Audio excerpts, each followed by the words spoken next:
नमस्कार, मी छाया भगत, धायरी पुणे. माझं सूर्योदय वृद्धाश्रम आहे आणि माझ्या स्वतःसाठी आणि वृद्धाश्रमातील आजी आजोबांसाठी मी रेकी शिकलेली आहे आणि आता पुढचं शिकत पण आहे.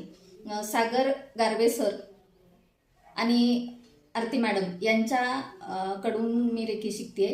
त्यांचं एक रेकी 1 लेवलचं सेशन मी 7 दिवसाचं अटेंड केलेलं आहे. मला त्याचा खूप पॉझिटिव्ह फायदा झाला. माझ्या आतमध्ये असलेल्या काही निगेटिव्ह गोष्टी निघून गेल्या आणि पुढच्याही रेकीच्या सर्व लेवल्स मी शिकणार आहे. खूप छान शिकवतात सर आणि मॅडम. ज्या गोष्टी आपल्याला आपल्या आयुष्यामध्ये करायच्या आहेत, ज्या गोष्टी आपण करायला नको किंवा रेकीचा वापर कसा करायचा आपल्या स्वतःसाठी, स्वतःच्या कुटुंबासाठी, आपल्या आजूबाजूच्या व्यक्तींसाठी किंवा प्रोफेशनल रेकी हिलर व्हायचं असेल तर त्याच्यासाठी काय केलं पाहिजे आणि कसं शिकलं पाहिजे त्या गोष्टी सर्व शिकवतात कोच सागर गारवे सर आणि आरती मॅडम.